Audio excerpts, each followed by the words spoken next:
Muito boa tarde, amigos do Notícias de Bento. Estamos ao vivo aqui com o único medalhista olímpico de Bento Gonçalves. Isso mesmo, Marcos Vinícius Freire, medalhista de prata, aquela geração de prata maravilhosa que brilhou nas Olimpíadas de 1984 em Los Angeles. Muito boa tarde, Marcos. Vou me apresentar para ti rapidinho. Eu sou Marcelo, jornalista do Notícias de Bento, diretor do portal NB Notícias, e também aqui conosco o Kevin Ganzello, que é nosso jornalista setorista de esportes. Muito boa tarde. Boa tarde a vocês, é um prazer falar com vocês. Ainda mais na semana, né? A semana do Dia Olímpico, dia 23, foi o Dia Olímpico, dia do atleta olímpico, também no mundo inteiro, no Brasil.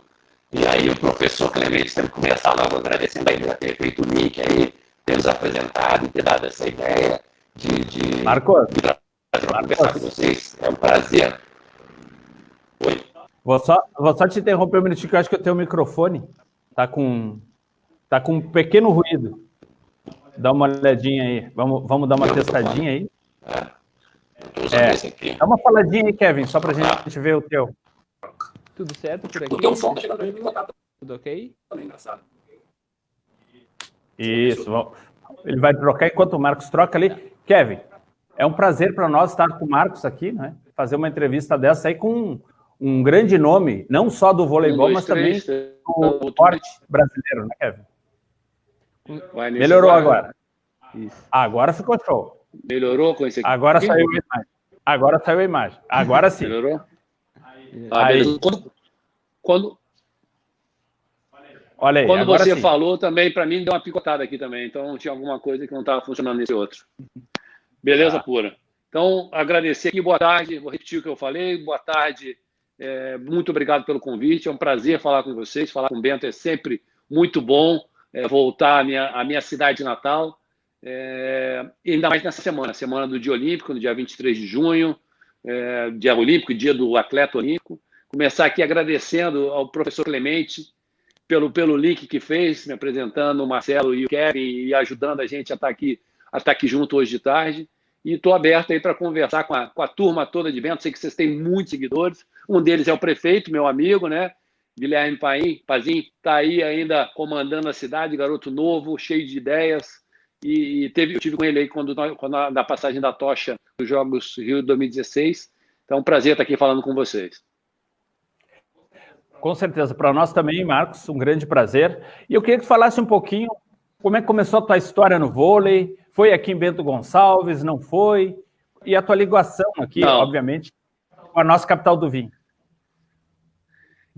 Na verdade, eu nasci em Bento Gonçalves quando meu pai, militar, montava lá o primeiro batalhão ferroviário, lá embaixo, na sede, como eu chamava na época. Estamos falando de 1962, estou com 57 anos, há muito tempo atrás. O meu pai é de Dom Pedrito, a minha mãe é de Cachoeira do Sul, meus dois irmãos mais velhos de Cachoeira, tem eu e o meu irmão mais novo nascidos aí em Bento, enquanto meu pai fazia a obra do primeiro batalhão. E aí, vida de milico, né, você é transferido para cá e para lá. Quando eu tinha 13 para 14 anos, nós morávamos aqui no Rio de Janeiro já, eu moro hoje no Rio, morávamos aqui no Rio de Janeiro e eu comecei a jogar vôlei no Flamengo, Mirim, depois passei para o Botafogo, e aí meu pai foi transferido de novo para Porto Alegre, eu fui para a Sojipa, a Sociedade Ginástica Porto Alegre, aí no Rio Grande do Sul. Quando jogava na Sojipa, aqui no Rio, foi criado o primeiro time profissional de vôlei, que foi a Atlântica Boa Vista, que depois virou Bradesco. O treinador e quem estava montando o time era o Bebeto de Freitas, foi nosso treinador na Olimpíada, foi presidente do Botafogo depois. E ele me convidou e eu acabei vindo novamente, voltando para o Rio de Janeiro. Eu fazia engenharia na Universidade Federal de Porto Alegre, do Rio Grande do Sul, na URGS aí em Porto Alegre, e transferi para cá, continuei estudando, mas passei a jogar nesse time profissional da Atlântica Boa Vista. Estou falando de 1981. 81 nós fomos ao Mundial Juvenil, nós fomos vice-campeões do mundo juvenil. Trouxe aqui para mostrar um pouquinho da história. Nós fomos vice-campeão do Mundial Juvenil, essa aqui é a medalha do Mundial Juvenil. Não, melhor, essa é da Copa do Mundo. Essa aqui é o Mundial Juvenil. No final do ano, eu fui convocado para a Seleção Brasileira Adulta e nós fomos medalha de bronze. A primeira medalha da história adulta do Brasil é bronze na Copa do Mundo do Japão. Depois de 82, o Mundial da Argentina, 83, o Pan-Americano, 84, a Olimpíada. Então nós vamos aqui, medalha pan-americana, e aqui a medalha olímpica, para quem nunca viu, a medalha de Bento, essa é a medalha olímpica de Bento. Tem que levar um dia tem que levar aí presencialmente, fazer uma exposição, né? Para contar um pouquinho essa história e ver se a gente consegue fazer uma revolução na cidade. Porque eu brigo, toda vez que eu vou aí, eu brigo com os políticos e com a turma do esporte, que não pode ficar 50 anos sem ter outro medalhista olímpico. Nós precisamos fazer algum projeto esportivo na cidade para que venha alguém no meu lugar. Daqui a pouco eu estou saindo fora daqui da história e tem que entrar alguém para substituir, pô. Tá na hora. Com certeza. Verdade. Bom, é uma honra recebê-lo aqui conosco, tá, Marcos? Com certeza, eu já não tive a oportunidade de ver você jogar, ver toda essa geração aí, ou até a geração posterior. Sabemos que a sua geração aí, desde de 81, 84, esse período, né, foi de essencial importância para o voleibol brasileiro. Depois desse período, né, teve vários formadores de atletas, de treinadores, sobretudo, né, e tanto é que o voleibol é ou se não o esporte que mais deu medalhas olímpicas, né, para o Brasil. Gostaria que comentasse um pouquinho, em especial, essa geração de 84 e, sobretudo, o jogo que ficou emblemático, com certeza, que foi entre Brasil e Estados Unidos, né? Tanto o primeiro jogo 3-0, né, e depois o jogo lá da final. Legal. Eu acho que o primeiro negócio para contar assim, como é que essa história começou, eu gosto sempre de explicar que uma geração sozinha, só os jogadores, você não faz o sucesso que a gente fez, né? Essa história começa amarrada em 4 pilares. A Confederação Brasileira de Vôlei, nesse momento, tinha uma administração profissional, era o Carlos Arthur Nussmann, depois foi presidente do COB, teve uma confusão aí no Comitê Organizador Rio 2016, mas lá atrás, como presidente da Confederação de Vôlei, assim, é inequívoco a função dele, o que ele fez pelo voleibol. Então, profissionalizou fora da quadra. Ele conseguiu atrair 2 patrocinadores, lá atrás, Atlântica Boa Vista, Bradesco, e a Pirelli, em São Paulo, para bancar os jogadores da seleção brasileira. Então, metade jogava num time, metade jogava no outro, para a gente poder treinar, para poder sair daí da Sojipa. Eu brinco que na Sojipa eu ganhava um cachorro-quente e uma Coca-Cola, eu vim para o Rio para ser um jogador profissional, para ganhar, o número de hoje vai ser 5, 10 mil dólares. Então, para você bancar isso, você precisa ter patrocinadores. Então, a segunda coluna era patrocinadores. A terceira, que também é fundamental, toda vez que vocês pensarem num projeto, etc., ele tem que ser divulgado de alguma forma. Então, a gente dá esse valor a Luciano do Vale, porque lá atrás ele começou a mostrar que o voleibol não era nada, né? O Brasil tinha o futebol, como teve sempre, e tinha o basquete, bicampeão mundial. O vôlei passou aí para a televisão, na Rede TV e na Bandeirantes, com o Luciano do Vale, que é a terceira coluna. E a quarta, aí sim, uma geração boa, uma geração com alguns jogadores completamente fora de série, né?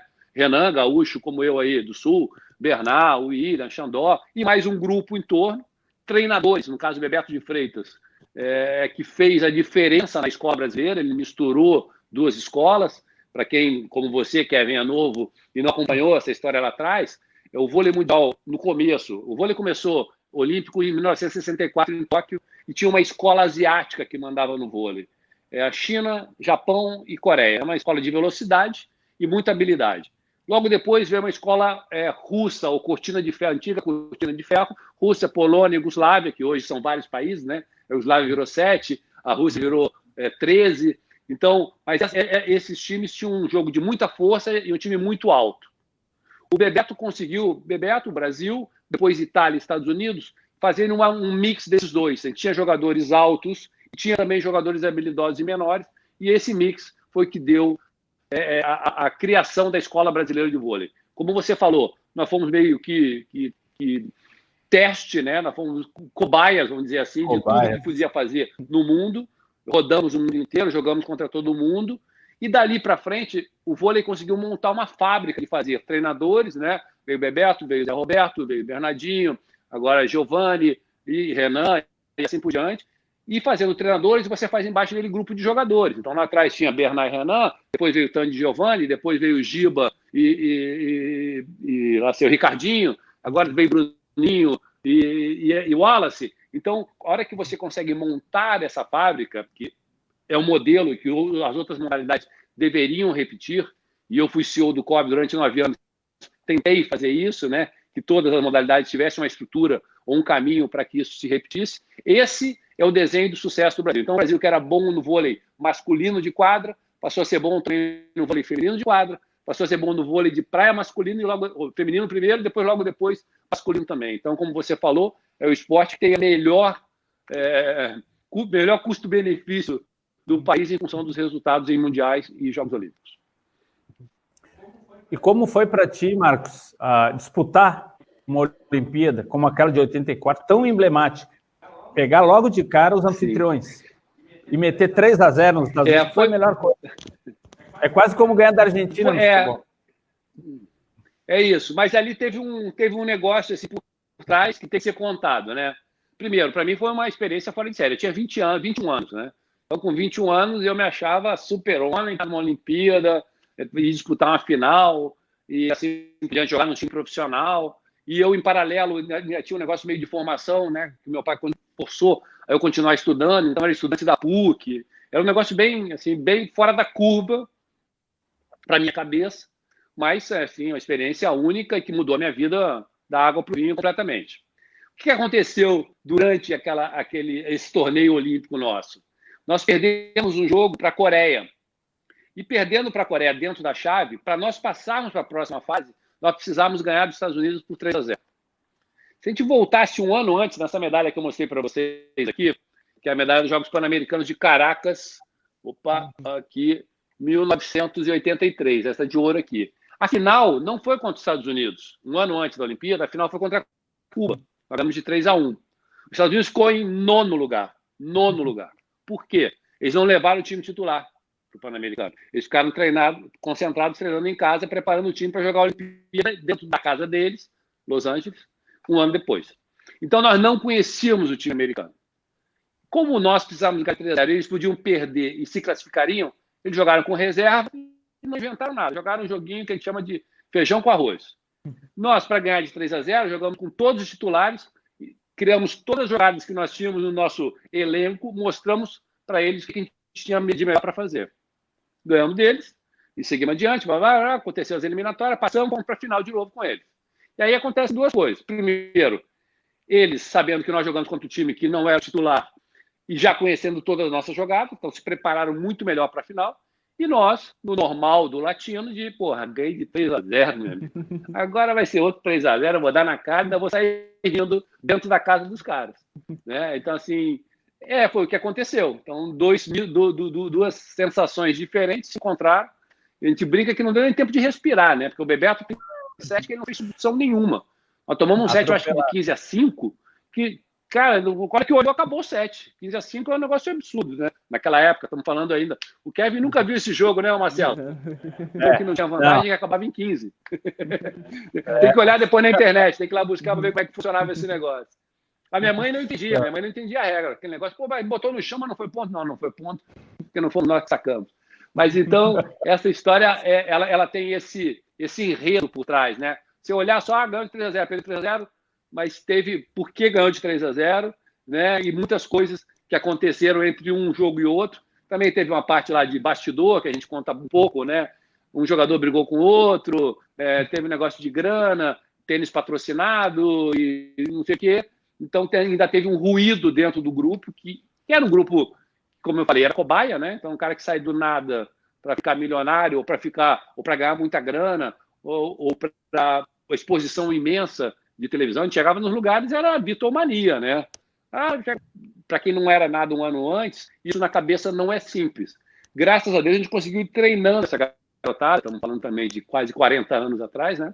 E aí, 88, que a gente poderia ter também ido bem, não ganhou medalha nenhuma, 92, com uma geração precoce, a gente ganhou medalha de ouro, quando ninguém achava que ia ganhar, a gente achou que fosse ganhar 96, né? A gente ganha Barcelona com o Marcelo Negrão com 18 anos, com o Tandy com 20 e assim por diante. E depois, quando a gente está com o time maduro em 96, não ganha de novo. E depois arruma aí de 2004 para frente, medalha em tudo, no masculino e no feminino. Então, é uma experiência fora de série, mas que tem as suas histórias por trás para serem contadas, ainda mais para a minha turma, para os meus conterrâneos de Bento Gonçalves.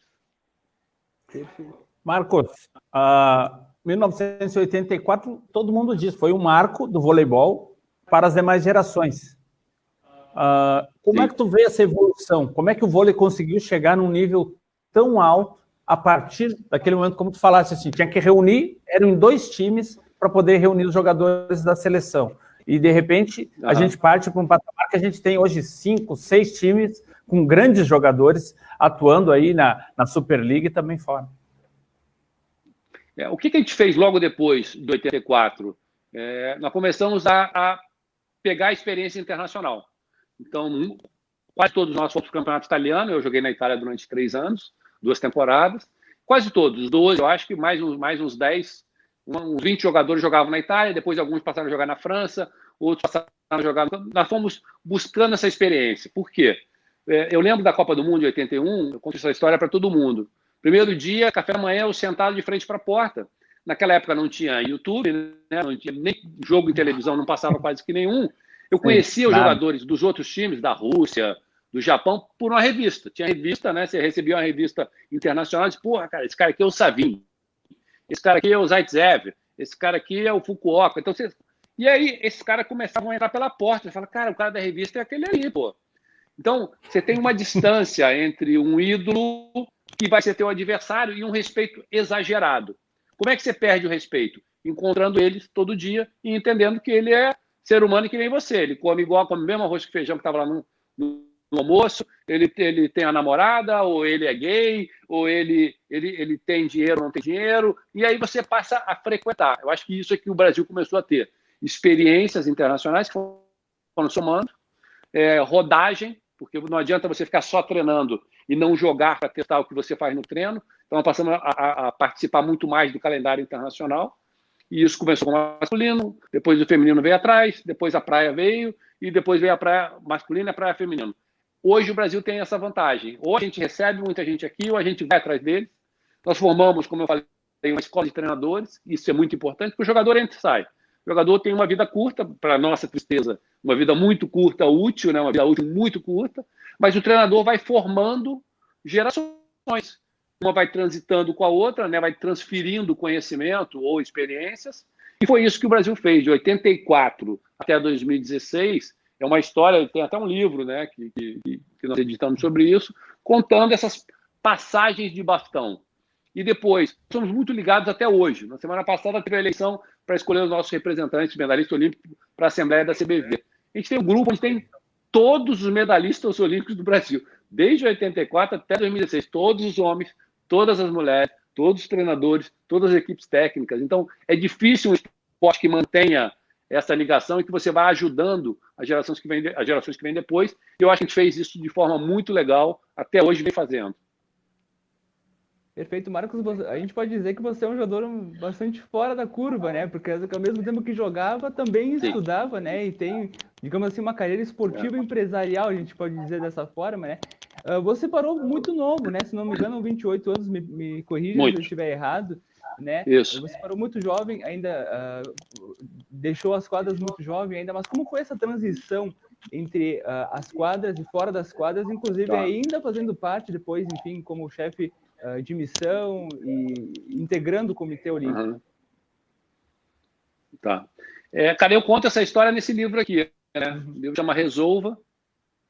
E o início dele é meio o resumo dessa pergunta que você me fez. Quando o Bebeto de Freitas liga para o meu pai uma vez, 2 vezes, toda vez meu pai dizia não. Aqui em casa todo mundo estuda engenharia, eu sou engenheiro militar, todos os outros mais velhos estudam engenharia na URGS, ele já passou no vestibular, vai estudar essa porra e acabou, vai ser engenheiro.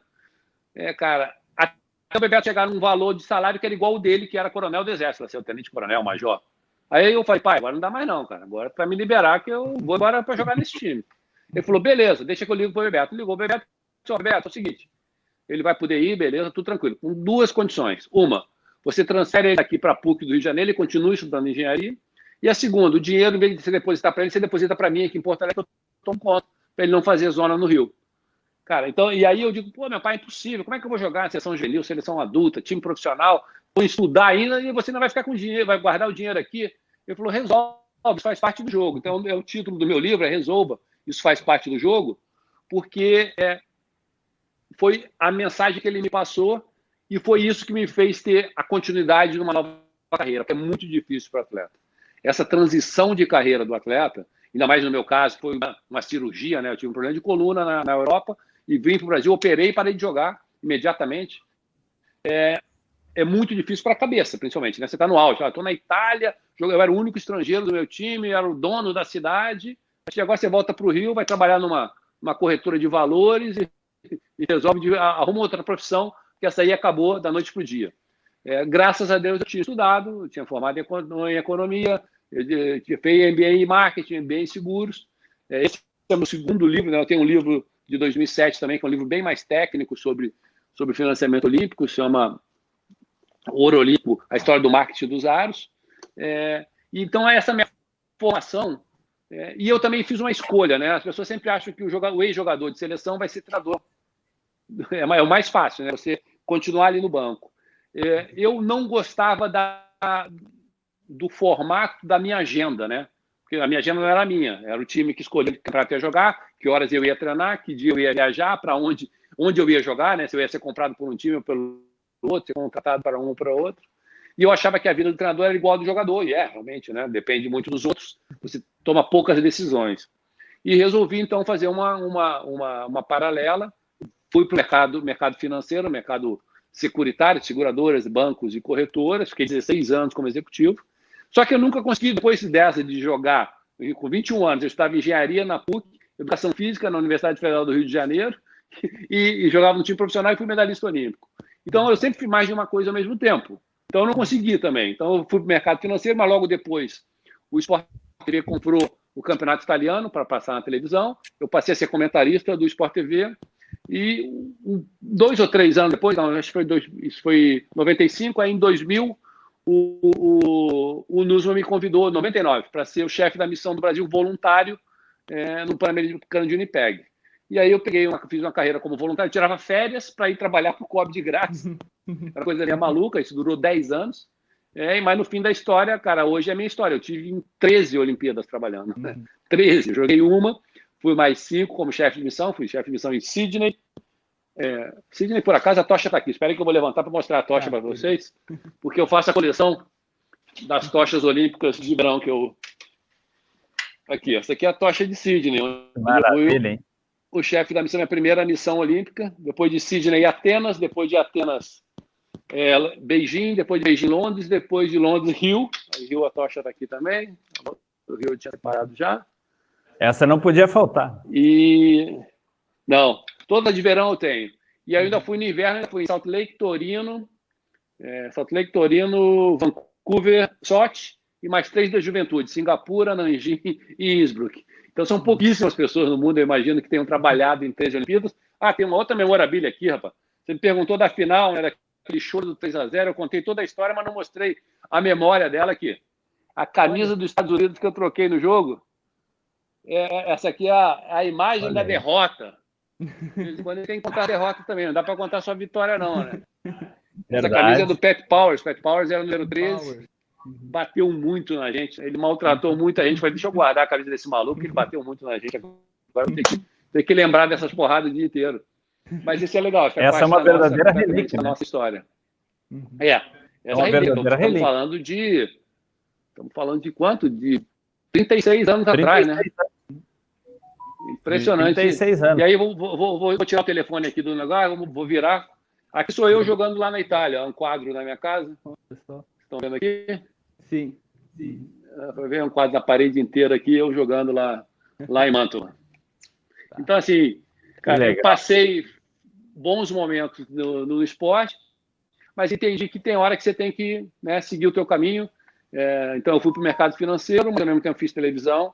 O Nusman me convidou como voluntário, fiquei 10 anos como voluntário, e quando nós ganhamos o direito dos Jogos Olímpicos de 2016, você ganha os Jogos por 7 anos de antecedência, então estamos falando de 2009, eu aceitei o convite. Nesse momento eu era sócio, montou uma empresa de marketing esportivo, eu saí do mercado financeiro e montei, aí eu comecei a empreender, montei uma empresa de marketing esportivo, eu, o Parreira, o Bernardinho e o Alexandre Ascioli, que era um investidor daqui do Rio.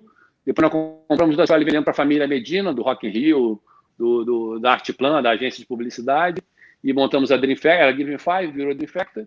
Mas em 2009 eu aceitei o convite para ser o diretor executivo do Comitê Olímpico do Brasil, não mais como voluntário, aí sim como executivo, para planejar e preparar, de 2009 a 2016, todas as 42 modalidades, então, assim, foi todo aquele planejamento que vocês viram do time Brasil, né? Contratação de treinadores estrangeiros, investimento em ciência, a montagem toda do desenho do que a gente ia se apresentar, da melhor atuação do Brasil, que foi o melhor resultado da nossa história em casa, um pouquinho abaixo da meta que eu e minha equipe tínhamos desenhado, mas, assim, dentro do que a gente propôs, a gente entregou muito legal para os nossos atletas. Marcos, e como é que tu vê 2016, Olimpíada no Brasil, teu retorno a Bento Gonçalves, passando com a tocha por aqui, como é que foi reencontrar a nossa cidade aqui? Conseguiu comer um pouquinho da nossa massa? Muito legal. Saborear nossas delícias? Opa! É ruim de eu ir aí, é ruim do Clemente me levar aí, não me levar na galeteria, hein?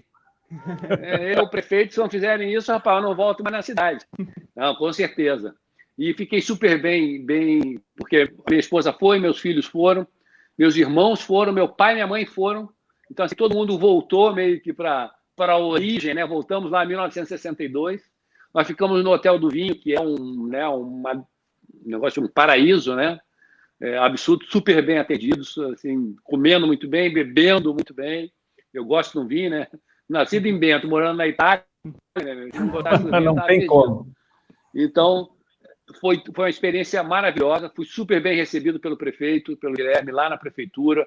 Foi uma festa linda a passagem da tocha, apesar da chuva, né? Passando um friozinho. Eu brinco que eu sou cariúcho, né? Eu já moro tanto tempo no Rio de Janeiro que era cariúcho. Meu sotaque me engana todo mundo. Passei um friozinho aí, não tava mole, não. Se você olhar fácil. As fotos aí, eu consigo mostrar minhas fotos aqui, não, né? Mas mais na frente, quando a gente for produzir, a gente manda as fotos na passagem da tocha. Eu peguei um pouquinho de chuva, mas foi, cara, foi muito legal. Juntamos a família, foi todo mundo realmente para comemorar essa volta à cidade natal e Bento me recebeu de forma maravilhosa. Eu fui fotógrafo nessa corrida aí da tocha olímpica, né? Eu nunca corri tanto na minha vida para pegar todo o percurso lá. Cada um só corria 400 metros. Você correu 400 vezes. Exatamente. Exatamente. Mas então, Marcos, durante todo esse período que você foi tanto chefe de missão, né? Aliás, eu gostaria que comentasse um pouquinho sobre o que faz um chefe de missão, até para o pessoal entender um pouquinho melhor. Ótima pergunta. E também como se trabalha também na prevenção de problemas, né? Na previsão também de problemas, né? Para solucionar melhor. Beleza. A gente está falando de levar muitos atletas e muitos treinadores, enfim, toda uma logística gigantesca para uma Olimpíada, para um evento que é gigantesco. Então, e também a questão de você... Essa pergunta é ótima. E também das relações que você tem que ter com os anfitriões. Perfeito. Cara, vou começar explicando, porque chefe de missão, ele tem um pejorativo no Brasil em função sempre das seleções de futebol. O chefe da missão do futebol na Copa do Mundo, é sempre um presidente de federação lá, não sei da onde, que para ganhar um voto ele vai junto e fica lá no hotel, ele não vai nem no treino, né? Não sabe nem o que acontece. E no caso olímpico é completamente diferente. Eu brinco dizendo sempre que assim, você já foi na Disney, você, tua mulher, tua sogra, 2 filhos, um amigo do filho e uma babá? Já. Lembra o que aconteceu? Um queria ir para o parque, o outro queria dormir. Um queria comer cachorro-quente, o outro queria comer massa. Um queria ir de carro, o outro queria ir de ônibus. Um queria ficar dentro do parque, o outro queria ficar dentro da água. É exatamente igual, só que com 500 pessoas, sendo que metade delas se acham o maior do mundo, que é um atleta, que eu já tive 18 anos, eu sei o que eles pensam, né? Que você é o maior do mundo, é o mais bonito, que ganha mais dinheiro, que deveria ter prioridade sempre, que tudo tem que ser para você, né? Você olha para o umbigo dele. Então é exatamente a confusão da Disney com 500, 600, 700 pessoas. Para piorar, você bota nisso cavalo, para piorar, você bota nisso barco, para piorar, você bota nisso caiaque, você bota arma para o tiro, você bota flecha, você vai botar a confusão toda para formar. Para piorar mais ainda, você bota o evento na China, bota o outro na Austrália, bota do outro lado do mundo. Então você tem que mandar uma parte de navio antes, você tem que chegar lá antes, você tem que... Eu fui à China 10 vezes já. 10 vezes eu fui à China. Porque você tem que preparar, a gente chama de precursora. né? Onde é que nós vamos ficar quando chegar, qual é o trajeto, onde é que a gente vai guardar os barcos, como é que vai ser a quarentena dos cavalos. Então, é uma operação que, graças a Deus, eu me preparei executivamente, sem pensar nela, a vida inteira, né? Porque minha formação é uma formação quase que matemática, processo, para fazer isso. Então, esse livro, ele conta, quando ele fala Resolva, no final eu conto um pouquinho da montagem das equipes, mas ele tem uma teoria exatamente da pergunta que você fez. Você deve ter lido o livro, né? O Kevin não é bobo, não, hein? O Kevin leu o livro, né? Então, tem uma parte do capítulo que fala exatamente nisso. Como é que você faz aqui? Ó? Urgência versus importância. Então, que tipo de problema você tem que pensar nele antes, que tipo você resolve na hora e como é que você dá prioridade, né? Então, se o problema é muito grande e é muito importante, ele tem que ser o primeiro. Ah, não, mas, cara, eu estou preocupado com o bordado de trás da camisa. Cara, isso aqui vamos deixar para depois da manhã, agora eu tenho que olhar. Pô, ela saiu, a Laís Souza, que quebrou o pescoço e está lá em Salt Lake, eu tenho que trazer ela para Miami, eu tenho que mandar a mãe dela para fazer passaporte. Então, são problemas diferentes. Você tem que ter um mapa de risco, né, para prever, que foi a pergunta que você fez. A vantagem no final é que eu já tinha ido a 12 Olimpíadas, né? Então, fazer a Olimpíada do Rio com a 13ª, eu peguei toda a bagagem de novo, eu e minha equipe, né? Quando eu falo eu, sempre é importantíssimo, né? Eu venho de um esporte coletivo e só sei trabalhar em equipe, eu não sei trabalhar sozinho. Até é interessante, a pessoa fala, mas como é que você cuidou da preparação de 1.000 atletas, de 42 modalidades para o Rio, se você não é formado em educação física, você não é treinador, você não é preparador físico? Eu falei, cara, não precisa disso. O cara que tá gerenciando, ele tem que montar um bom time com especialistas em cada área e planejar junto com alguém de processo o que cada área dessa tem que fazer a cada momento. Então, é exatamente dessa forma que você prevê as dificuldades que você vai ter. Então, a gente tem mapa de risco, né? O que pode acontecer, o que já aconteceu, se acontecer, qual é a primeira saída, se isso não der certo, qual é a segunda. Então, é esse tipo de processo que eu usei a minha vida inteira nas minhas empresas, nos bancos que eu trabalhei, na seguradora, e que eu consegui trazer para o esporte, que normalmente não tem. O esporte é muito por... não, cara, isso aqui não, eu escolho atleta por sensibilidade. Eu escolho porque o olho do meu olheiro do time de Bento, do esportivo, é maravilhoso. Cara, já era esse tempo. Hoje você tem um olheiro, tem um detalhe no final, mas você tem muita ciência para chegar lá, né? Você tem bioquímica, fisiologia, psicologia, preparação mental, nutrição. Então não adianta só porque o olheiro viu a esquerda daquele cara. Você tem que procurar a linha genética, quem é o pai, quem é a mãe, onde é que saiu, o que ele come, onde é que ele mora. Tem toda uma história que é baseado em processos. Então, mais ou menos, o meu método é me juntar com gente boa. Né? As pessoas perguntam, mas por que você trouxe tanto treinador estrangeiro durante os jogos? Porque o Brasil não tinha. Não é que eu queria trazer, eu gostaria de não ter trazido nenhum. Aí você perguntar, cara, quem são os bons treinadores brasileiros de esgrima? Pô, cara, procuramos, não achamos, vamos trazer um italiano. Quais são os bons brasileiros treinadores de tiro com arco? Cara, não achei, vou trazer um coreano. Quais são os bons brasileiros treinadores de boxe que não está no boxe profissional? Não achei, vou trazer um cubano. E assim a gente foi. Polo aquático, vou trazer um croata. E você vai chinês nos saltos ornamentais, ou na ginástica, o russo. Foi o jeito, um espanhol na canoagem, que nos deu 3 medalhas, né? Jesus Morlan com Isaquias Queiroz. Então, assim, você tem que trazer, você tem que se juntar de gente boa. Aí deve perguntar, mas juntar de gente boa você precisa de dinheiro. Aí é o ovo e a galinha, né? Assim, eu estava sentado numa cadeira ótima na hora certa, né? Você perguntar depois de 2016, na verdade bem depois, né? Um pouquinho antes, nós tivemos uma crise política, nós tivemos uma lava-jato, nós tivemos uma crise financeira e agora a pandemia. Então eu tenho até, não tenho pena, mas assim, eu rezo um pouquinho pela turma que ficou lá agora, né? Porque eu tinha 14 patrocinadores, hoje tem 1. Né? Eu tinha todo o apoio do governo estadual, municipal, federal, todo mundo queria estar junto à Olimpíada. Hoje todo mundo está resolvendo outros tipos de problemas, né? Então, mas aí é a sorte minha, né? Verdade. Aquela brincadeira, né? A sorte sempre cai para o lado de quem trabalha mais também. Tem isso. Quanto mais eu trabalho, mais sorte eu tenho. Mais sorte eu tenho. Verdade. Marcos, nessa questão ainda de 2016, que me deixa um pouco entristecido. No esporte, avançamos com essas esses profissionais que vocês trouxeram de fora, avançamos em várias áreas que nós éramos praticamente insignificantes nos esportes. E hoje nos tornamos protagonistas, como no caso do Isaquias. Mas o legado esportivo, o legado da estrutura, principalmente, muita coisa foi abandonada. Né? Muita coisa o governo não conseguiu dar continuidade para que novos atletas fossem surgindo. Perfeito. Cara, esse é um assunto super importante. Ele vai voltar muito agora nesse final de ano aqui, porque o prefeito Eduardo Paes vem candidato novamente a prefeito no Rio de Janeiro. Então, esse assunto, eu já estou pensando da entrevista já há 2 meses e tenho certeza que até o dia da eleição, quando ela for, eu vou dar 200. Porque nós montamos um plano de legado. Lá em 2013 para 2014, nós começamos a desenhar esse que eu chamava de D+1. Porque o comitê organizador ele tem um objetivo, fazer 17 dias de jogos. Eu tenho que construir conforme o COI e as federações internacionais têm na regra. Ah, mas não precisa uma outra piscina para natação. Cara, precisa, porque ela tem que ser coberta, ela tem que ter ar-condicionado, ela tem que caber 20 mil pessoas, conforme a FINA, a Federação Internacional de Natação, determina. Então, se você ganhou e quer fazer os jogos, você é obrigado a fazer aquilo. Não tem como depois não deveríamos ter feito. Cara, para não ter feito, não devia ter se candidatado. Se candidatou, não devia ter aceitado se cede. Se aceitou, tem que cumprir. Depois cumpriu, aí voltando ao comitê organizador, qual é a meta dele? Atender da melhor forma aqueles clientes, 205 países, 42 modalidades, que vão competir durante 17 dias.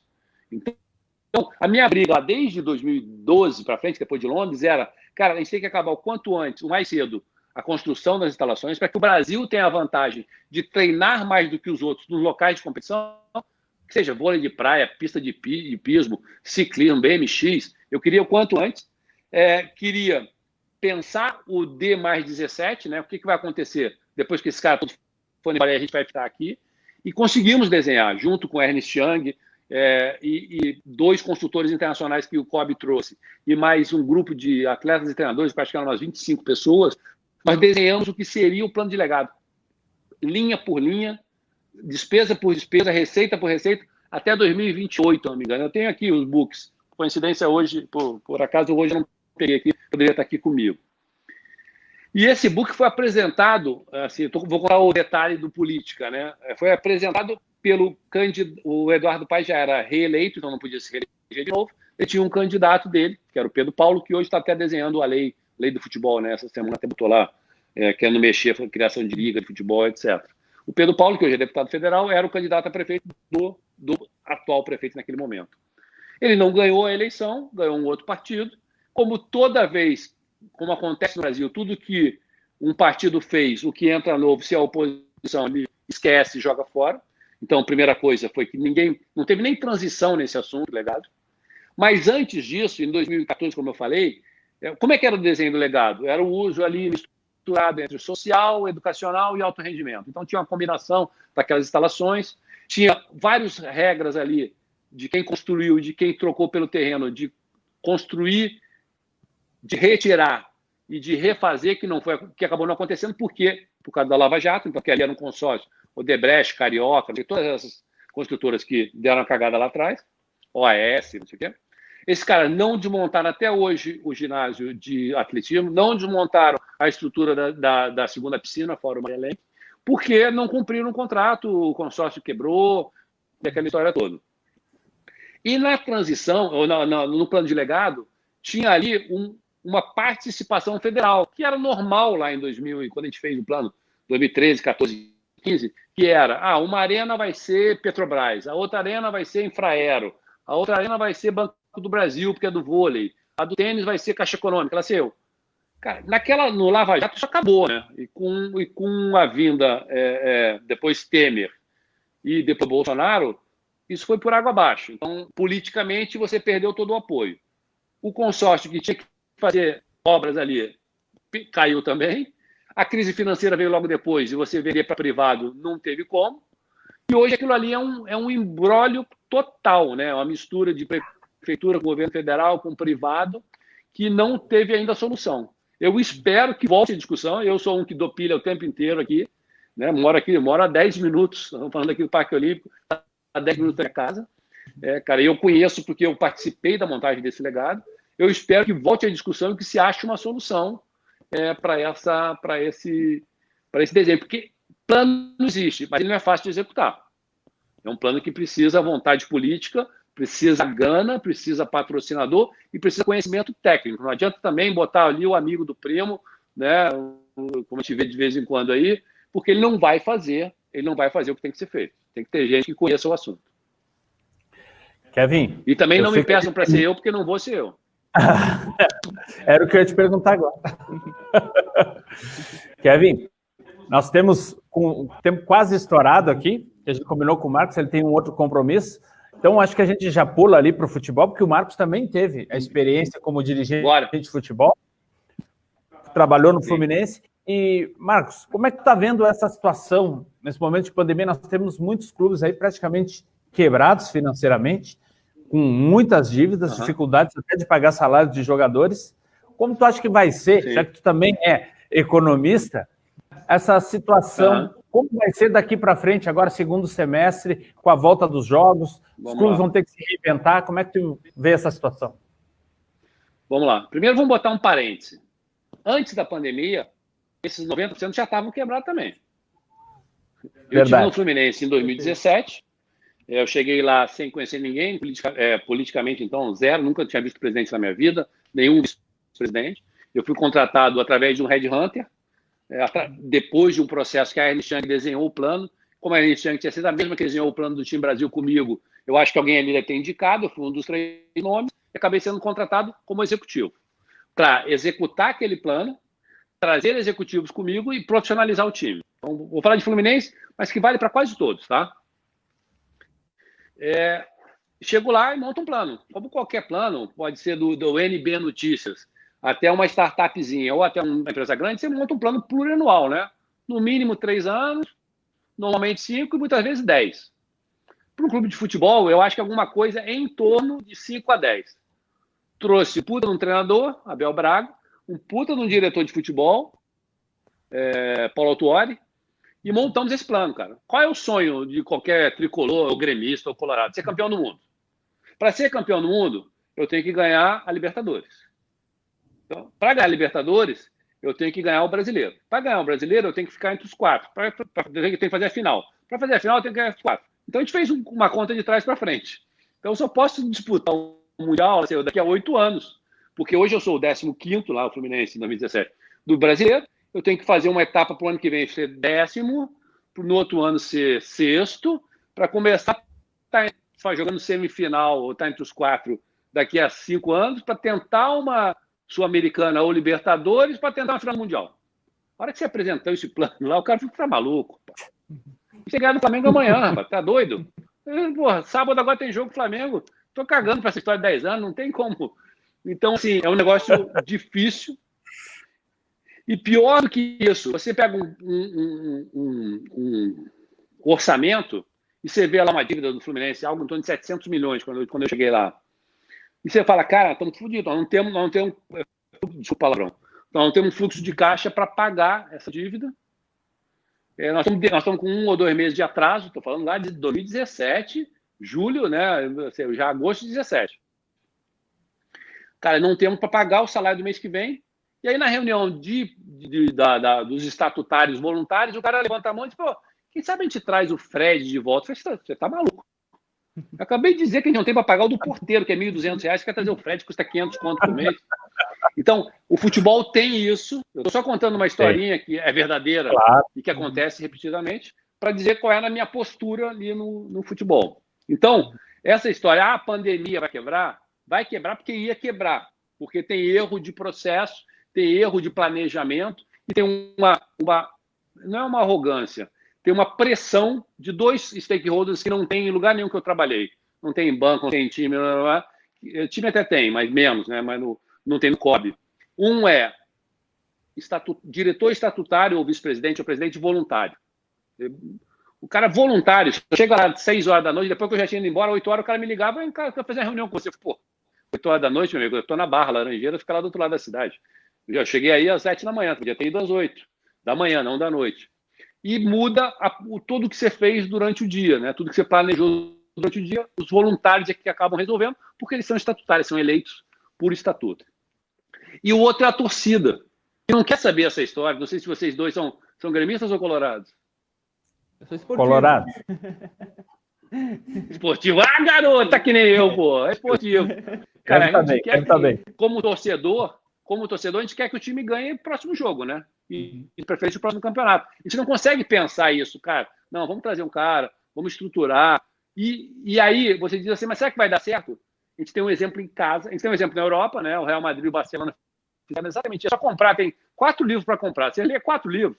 Eu para me preparar para o futebol, li 10. Barcelona e Real Madrid é só ler. E depois é estudar o case do Flamengo. O Flamengo fez exatamente isso. O Bandeira de Mello, que é meu amigo, e o Fred Luiz, que era o CEO do clube, o presidente do CEO, fizeram exatamente esse plano de longo prazo, apanharam pra cacete, porque não ganhar, porque a hora que você começa a apertar, foi o que eu fiz no Fluminense, demitiu o Cavalieri, demitiu o Gum, demitiu o sei quê, você não vai ganhar o campeonato. Você vai apanhar da torcida, mas você vai apanhar para arrumar a conta, e quando tiver pronta, você ter 10 anos, que é o que o Flamengo vai fazer agora. Pode não ganhar campeonato, mas durante 10, 15 anos, ele vai estar em toda semifinal ou final de campeonato. Por quê? Ele foi arrumando a conta. Ele começou a pagar dívida para trás, foi arrumando o que ele devia, pagou imposto, reduziu um pouquinho o salário, ficou sem ganhar campeonato, apanhou, esse presidente é uma porcaria, esse senhor é maluco. Né? Hoje, o cara que pegou depois dele está completamente nadando de braçada, está comprando o europeu, né? Agora o cara passa a comprar europeu, é porque... E quando eles chegaram lá, eles não tinham dinheiro, isso me conta, hoje é o diretor de futebol, meu amigo também, ele era o diretor de marketing, para o marketing não tinha dinheiro para comprar tinta para impressora. Eu não conseguia imprimir uma proposta e mandar patrocinador, porque o papel e a tinta estavam em falta e eu não tinha grana para comprar, cara. Estou falando do primeiro mandato do Bandeira de Mello, há 6 anos atrás. Então, se o Flamengo demorou 6 anos ou 5 anos, mais ou menos, para se arrumar, cara, o Fluminense ia demorar 8, e possivelmente o Esportivo... O Grêmio e o Inter também arrumadinhos, mas o Atlético Mineiro, o Cruzeiro, que está enrolado para cacete, vai demorar 12. Se eles não aceitarem isso, se eles quiserem arrumar para o ano que vem para ganhar o Mineiro do Atlético Mineiro, não estou perdido. Aí que vai ficar muito pior. Então, eu fiz um parênteses gigante para contar o pré-pandemia, mas eu acho que é a história aqui do futebol que a turma gosta de ouvir, né?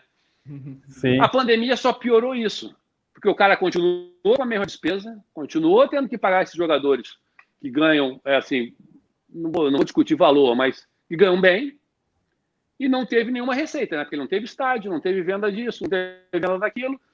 E ainda os patrocinadores querendo sair fora porque não está mostrando a marca dele, não está aparecendo no treino, não está aparecendo no jogo. Então, assim, o pós-pandemia vai ser muito ruim, porque o pré-pandemia já era horroroso, só para resumir. Para finalizar, Marcos, a questão das Olimpíadas também, né? Como você bem disse, né? Essa questão toda do futebol, também a gente vê isso nas Olimpíadas, sobretudo quando a gente fala de performance e desempenho. Podemos dizer que essa Olimpíada, essa próxima, se ocorrer, tomara que ocorra, né, em Tóquio, né, além, com certeza, dos grandes prejuízos financeiros, né, que teve, será uma Olimpíada com desempenho, uma performance de atletas e dificuldade muito grande, inclusive daqueles que ainda não conquistaram a classificação para as Olimpíadas, né, que ainda estão no caminho, né, com o impacto que você vê nisso tudo. Cara, tem 2 impactos. O primeiro é para todos os 205 países. Eu acho que vai ser a Olimpíada de pior resultado da história. Porque você quebrar 3 meses de treinamento de qualquer atleta é você quebrar a perna e ter que arrumar tudo de novo. Está todo mundo planejando de novo o ciclo.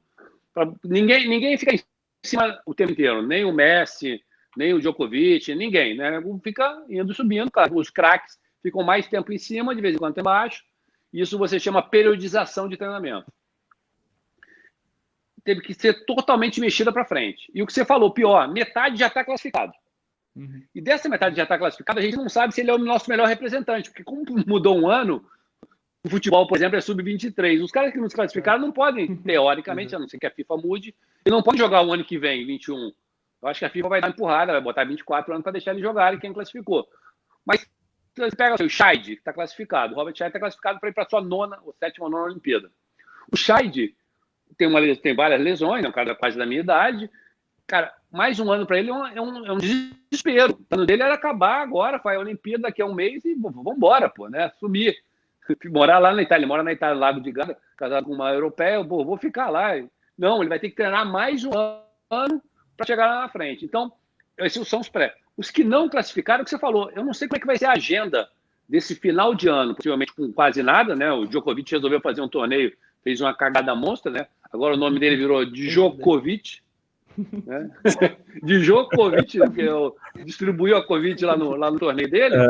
Cara, os que não estão classificados vão ter uma agenda louca, porque você vai ter que classificar.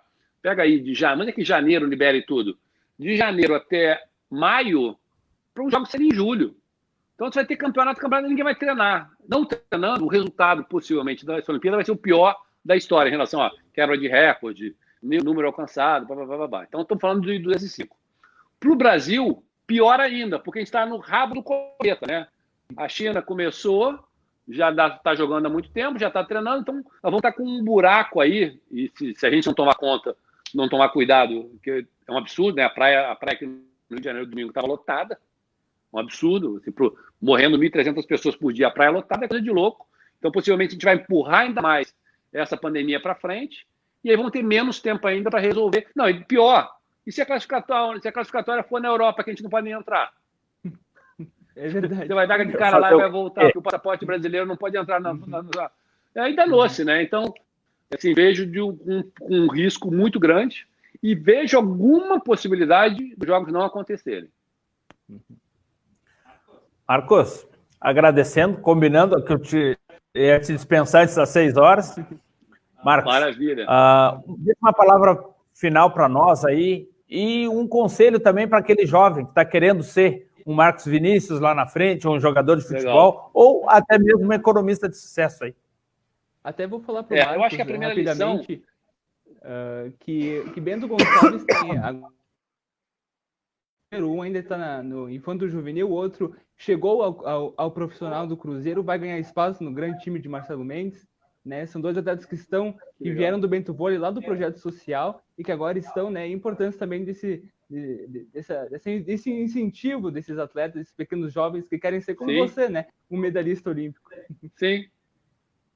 Cara, eu acho que a mensagem para essa garotada é exatamente o meu exemplo, né? Dá para sair de uma cidade pequena do interior do país para virar um medalhista olímpico, para virar um executivo do que for, né? Do banco, do esporte, do futebol, de onde for.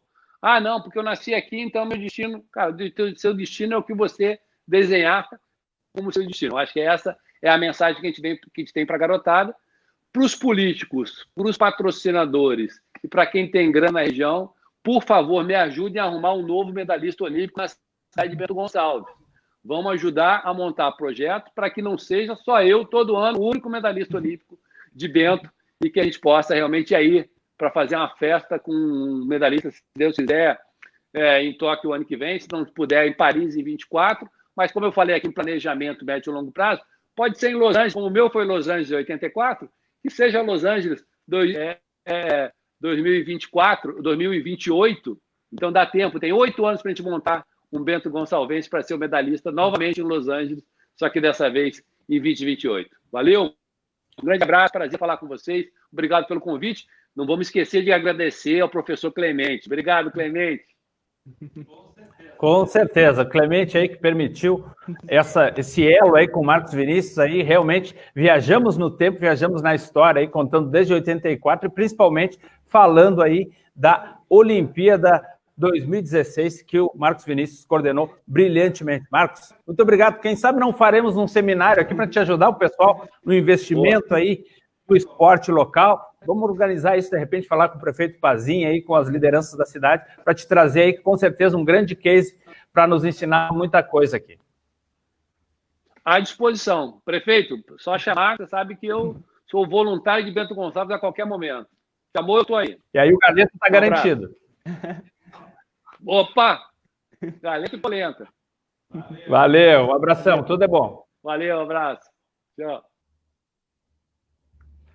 Muito bem, então chegamos ao final aí, Kevin Sganzerla, da nossa entrevista com o Marcos Vinícius Freire, esse grande jogador de voleibol. Muito boa entrevista, né, Kevin? Com certeza, ele é um grande exemplo, né? Quem talvez nem goste muito do esporte, né? Ele é um baita de um exemplo, né? Como executivo, como gestor de pessoas, sobretudo, né? Tudo que ele fez no Comitê Olímpico e como chefe de missão, com certeza é um exemplo para todo mundo, né? Não é fácil estar na posição dele. ainda não é fácil, né? Também gerir o que ele geriu durante todos esses anos. Poxa, ele tem 13 Olimpíadas trabalhando, aliás, 12 Olimpíadas trabalhando e uma jogando, né, voleibol. Então, com certeza, ele é um grande exemplo para todos nós, né? E inclusive para os atletas que querem seguir carreira no voleibol, né? Também pensarem nisso, né? Talvez não só ficar no vôlei, mas também ter uma carta na manga, digamos assim, né? Como ele sempre teve. Inclusive, ele acabou não comentando, mas em 84 ele estudou também, enquanto que jogava, também estudava. Então, poxa, é um caso bastante especial, um ponto fora da curva, digamos assim, do que a gente vê. Inclusive o que ele falou, né? Que a maioria dos atletas de vôlei vão para treinadores, ele acabou sendo executivo e, poxa, foi para o Comitê Olímpico Brasileiro. Realmente, a gente fala que às vezes não tem tempo, que não dá, mas com certeza dá. O Marcos foi um grande exemplo que a gente conseguiu trazer para você aí, aqui no NB Notícias. Agradecemos a todos. Kevin, obrigado pela participação. Primeira de muitas. É verdade. Porque, em breve teremos mais jogadores aqui, nomes aqui que fizeram história aqui de Bento Gonçalves, grandes figuras emblemáticas. Esperamos trazer cada vez mais pessoas aqui para contarem as suas histórias, né? Com certeza rende muito conhecimento para todos nós. Valeu, grande abraço a todos, uma ótima quinta-feira e podemos sempre voltar ao vivo a qualquer momento com mais informações aqui no nosso NB Notícias. Grande abraço, valeu, até mais. Tchau, tchau.